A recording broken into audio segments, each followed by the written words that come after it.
Shalom saudara yang diberkati Tuhan, bertemu kembali dengan kami Elkana Ministry, dan hari ini saya akan mengajak kita semua untuk mendengar firman Tuhan yang terdapat dalam Imamat pasalnya yang ke-26 dan Imamat pasalnya yang ke-27. Namun sebelumnya, mari kita memulai dengan doa. Kami bersyukur untuk hari yang indah Bapa, di tengah banyaknya aktivitas dunia ini. Kami ingin tenang di bawah kaki Tuhan dengan mendengar sabda firman Tuhan. Hari ini kami akan bersama mendengar Imamat, pembacaan Alkitab dalam kitab Imamat. Biarlah Bapa penuh kasih karunia menganugerahkan pada setiap kami hikmat dan bijaksana saat kami membaca, merenungkan akan firman Tuhan. Roh Kudus yang baik kiranya yang akan membantu setiap kami untuk mengerti kebenaran firman Tuhan. Di dalam nama Yesus kami bersyukur, haleluya, amin. Imamat pasalnya yang ke-26, perjanjian berkat dan peraturan-peraturan. Kamu tidak boleh membuat berhala-berhala dan patung pahat bagimu. Juga tiang berhala tidak boleh kamu dirikan bagimu. Bahkan batu pahatan tidak boleh kamu tempatkan di negerimu untuk sujud kepadanya. Sebab akulah Yahweh Elohimmu. Kamu harus memelihara sabat-sabatku dan tempat kudusku, akulah Yahweh. Apabila kamu berjalan menurut ketetapan-ketetapanku dan memelihara hukum-hukumku serta melakukannya, maka Aku akan memberimu hujan pada musimnya, sehingga negeri itu akan memberikan hasilnya, dan pohon di ladang akan memberi buahnya.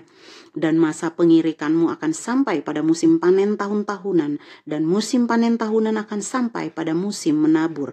Dan kamu akan makan rotimu sampai kenyang, dan kamu akan tinggal di negerimu dengan aman. Dan aku akan memberi kedamaian di dalam negeri itu. Kamu akan berbaring dan tidur, seorang pun tidak akan membuatmu takut. Aku akan membinasakan binatang buas dari negeri itu, dan pedang tidak akan melintas di negerimu. Kamu akan mengejar musuhmu, mereka akan jatuh di hadapanmu oleh pedang itu. 5 orang dari antaramu akan mengejar 100, dan 100 orang dari antaramu akan mengejar 10.000, dan mereka yang memusuhimu akan jatuh oleh pedang di hadapanmu. Aku akan mengarahkan wajahku kepadamu dan membuatmu sukses. Aku akan membuatmu bertambah banyak dan aku akan meneguhkan perjanjianku denganmu. Kamu akan makan persediaan yang lama dan kamu akan mengeluarkan persediaan yang lama oleh karena yang baru. Aku akan menempatkan tabernakelku di tengah-tengahmu dan jiwaku tidak akan muak denganmu. Aku akan selalu berjalan di tengah-tengahmu dan aku akan menjadi Elohim bagimu dan kamu akan menjadi suatu bangsa bagiku. Akulah Yahweh Elohimmu yang telah membawa kamu keluar dari tanah Mesir ketika kamu menjadi budak bagi mereka. Dan aku akan mematahkan batang-batang kukmu dan membuatmu berjalan tegak. Apabila kamu tidak mendengarkan aku dan tidak melakukan seluruh perintah itu, dan apabila kamu menolak ketetapan-ketetapanku dan hatimu membenci peraturan-peraturanku dengan tidak melakukan seluruh perintahku, tetapi mengingkari perjanjianku, aku pun akan melakukan hal ini kepadamu. Aku akan mendatangkan kengerian di atasmu, penyakit ganas dan demam yang menggerogoti mata dan menyebabkan jiwa merana. Dan kamu akan menabur benihmu untuk kesia-siaan, dan yang menjadi musuhmu akan melahapnya. Aku akan menghadapkan wajahku kepadamu dan kamu akan dipukul oleh orang-orang yang menjadi musuhmu, dan mereka yang membencimu akan memerintah atasmu, dan kamu akan melarikan diri tanpa seorang pun mengejar kamu. Apabila sampai saat itu kamu tidak mau mendengarkan aku, maka aku akan meningkatkan 7 kali lipat ganjaran atas dosa-dosamu. Aku akan menghancurkan kebanggaan kekuatanmu, dan aku akan menata langitmu seperti besi dan tanahmu seperti tembaga. Kekuatanmu akan menjadi habis dalam kesia-siaan, tanahmu tidak akan memberikan hasilnya, dan pohon-pohon di tanah itu tidak akan memberikan buahnya. Apabila kamu berjalan berlawanan denganku dan kamu tidak mau mendengarkan aku, maka aku akan meningkatkan 7 kali tamparan ke atasmu sepadan dosa-dosamu. Aku akan melepaskan binatang liar atasmu, dan itu akan memisahkanmu dari anak-anakmu dan memusnahkan ternakmu, membuatmu menjadi sedikit dan membuat sunyi jalan-jalanmu. Apabila dalam hal ini kamu tidak mau berubah bagiku dan kamu berjalan berlawanan dengan aku, maka aku juga akan berjalan melawan kamu dan aku sendiri akan memukulmu 7 kali lipat atas dosa-dosamu. Aku akan mendatangkan pedang ke atasmu untuk melaksanakan pembalasan dari perjanjian itu, dan kamu akan berkumpul di kota-kotamu. Aku akan mengirim wabah ke tengah-tengahmu, dan kamu akan diserahkan ke tangan musuh.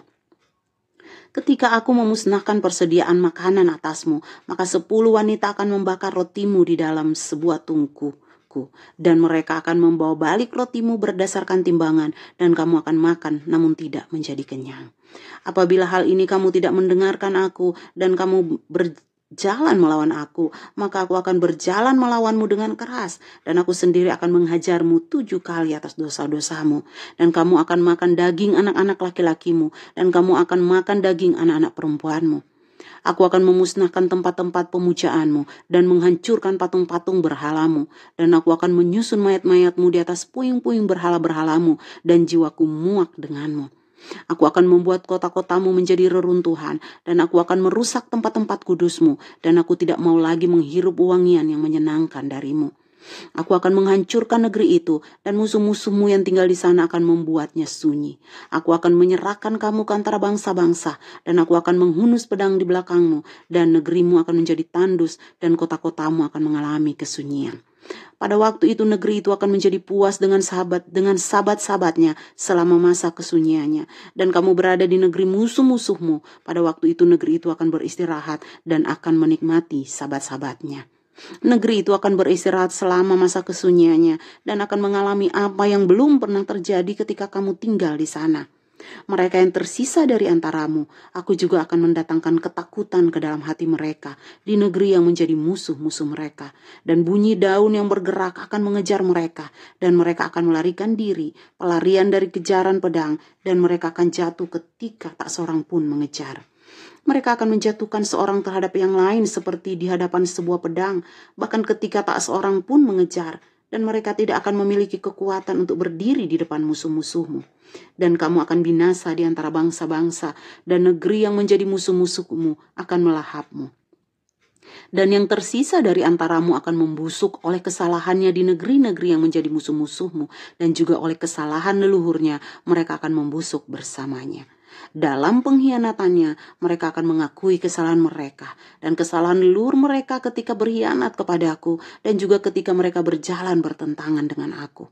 Aku akan berjalan bertentangan dengan mereka dan aku akan membawa mereka masuk ke negeri musuh-musuhnya, kecuali hati mereka yang tidak bersunat itu mau merendahkan diri, dan pada waktu itu mereka jemu akan kesalahan mereka.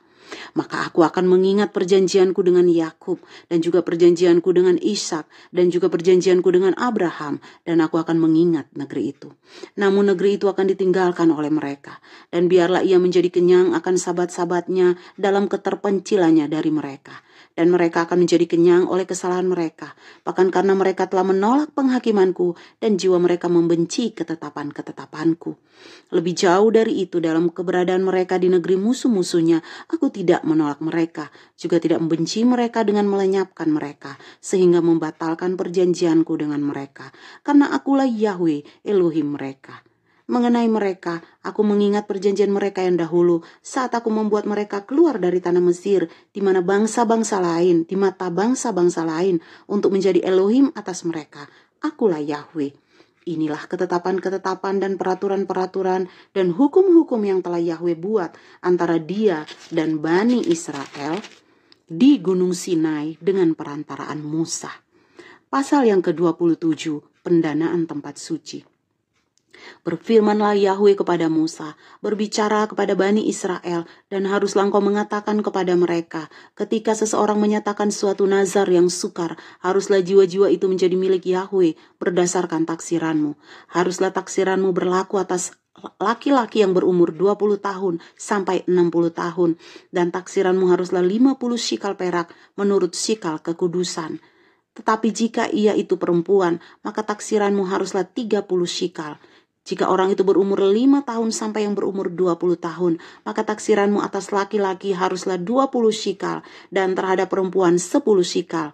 Dan jika dari yang berumur 1 bulan sampai yang berumur 5 tahun, maka taksiranmu atas laki-laki harus 5 shikal perak, dan taksiranmu atas perempuan 3 shikal perak. Dan jika itu dari yang berumur 60 tahun dan di atasnya, jika ia laki-laki, maka taksirannya harus 15 shikal, dan atas perempuan 10 shikal. Tetapi jika ia lebih miskin daripada taksiranmu, maka ia harus menempatkan dirinya di hadapan imam, dan imam harus menaksirkan berdasarkan ucapan. Ketika ia menazarkan sesuatu kemampuannya, haruslah imam menaksirkannya. Dan jika persembahan yang mereka persembahkan kepada Yahweh adalah hewan, maka segala hal yang ia berikan kepada Yahweh daripadanya adalah kekudusan. Ia tidak boleh menggantinya dan tidak boleh menukar yang baik dengan yang buruk, atau yang buruk dengan yang baik. Tetapi jika ia benar-benar harus menukar hewan dengan hewan, maka haruslah terjadi bahwa penukarnya harus kudus. Jika ada beberapa hewan yang najis yang daripadanya tidak boleh mereka persembahkan sebagai kurban kepada Yahweh, maka haruslah ia menempatkan hewan itu ke depan imam. Dan imam harus menaksirnya antara yang baik dan yang buruk seturut taksiranmu. Demikianlah seharusnya imam itu melakukannya. Namun jika ia benar-benar mau menebusnya, maka ia harus menambahkan 1/5-nya di atas taksiranmu. Ketika seseorang menguduskan rumahnya menjadi suatu kekudusan bagi Yahweh, maka imam harus menaksirnya antara yang baik dan yang buruk. Seperti taksiran imam itu, demikianlah seharusnya berlaku. Jika orang yang menguduskan itu hendak menebus rumahnya, maka ia harus menambahkan 1/5 dari uang taksirannya atasnya, lalu itu menjadi miliknya. Jika seseorang menguduskan bagi Yahweh ladang dari harta miliknya, maka haruslah taksiranmu berdasarkan benihnya. 1 homer benih jelai sama dengan 50 sikal perak. Jika karena tahun Yobel ia hendak menguduskan ladangnya, maka haruslah itu berlaku seturut taksiranmu. Dan jika setelah Yobel ia hendak menguduskan ladangnya, maka imam harus menghitung uangnya baginya berdasarkan tahun-tahun yang masih tersisa sampai pada tahun Yobel, dan haruslah itu dikurangkan dari taksiranmu. Dan jika yang menguduskannya benar-benar hendak menebus ladang itu, maka ia harus menambahkan 1/5 uang taksiranmu atasnya, dan haruslah itu berlaku baginya.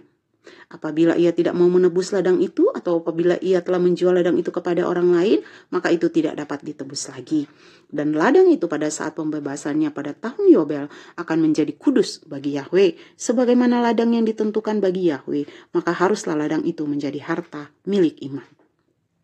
Dan jika ladang pembelian yang ia kuduskan bagi Yahweh bukan dari ladang harta miliknya, maka imam harus menghitung baginya penghitungan taksiranmu sampai tahun Yobel. Lalu haruslah ia menyerahkan taksiranmu pada hari itu, suatu kekudusan bagi Yahweh. Pada tahun Yobel, ladang itu harus kembali kepada orang yang menjualnya, yaitu kepada yang memiliki tanah itu seperti hak milik. Dan haruslah seluruh taksiranmu menurut sikal kekudusan, sikal itu harus 20 gera beratnya. Mengenai anak sulung yang terlahir sulung bagi Yahweh di antara hewan, tidak seorang pun boleh menguduskannya, baik yang seekor lembu maupun seekor domba, itu milik Yahweh. Tetapi jika dari hewan yang najis, maka ia harus menebus berdasarkan taksiranmu, dan ia harus menambahkan 1/5 atasnya. Dan jika itu tidak ditebus, maka haruslah itu dijual berdasarkan taksiranmu. Mengenai setiap barang yang ditentukan oleh di bawah seseorang kepada Yahweh dari semua yang merupakan miliknya, baik manusia dan hewan, dan dari ladangnya tidak boleh dijual dan tidak boleh ditebus, semua barang yang ditentukan itulah kemahakudusan bagi Yahweh. Setiap orang tertentu yang ditentukan oleh seseorang untuk dibunuh tidak dapat ditebus, haruslah ia dihukum mati. Dan setiap persepuluhan hasil tanah maupun benih dari tanah dari buah pohon itu adalah milik Yahweh, itu kudus bagi Yahweh. Apabila seseorang sungguh-sungguh ingin menebus dari persepuluhannya, haruslah ia menambahkan 1/5-nya atasnya. Dan setiap persepuluhan dari kawanan lembu dan kawanan domba, semua yang lewat di bawah tongkat gembala persepuluhannya adalah kudus bagi Yahweh. Ia tidak boleh memilih di antara yang baik dan yang buruk, dan ia tidak boleh menukarnya. Dan apabila ia benar-benar menukarnya, maka yang ditukar dan juga penukarannya akan menjadi kudus, itu tidak dapat ditebus. Inilah perintah yang telah Yahweh perintahkan kepada Musa untuk Bani Israel di Gunung Sinai. Amin. Demikian sabda firman Tuhan. Berbahagialah setiap kita yang mendengar, merenungkan sabda itu dan melakukannya di setiap hari. Kami dari Elkana Ministry mengucapkan banyak terima kasih. Biarlah kita selalu menjadi pendengar yang baik, pelaku firman, dan sering membaca Alkitab setiap hari, di mana semuanya itu mendatangkan kebaikan, kedamaian bagi hidup kita saat kita berjalan dengan Tuhan. Terima kasih. Tuhan Yesus memberkati. Amin. Selesai.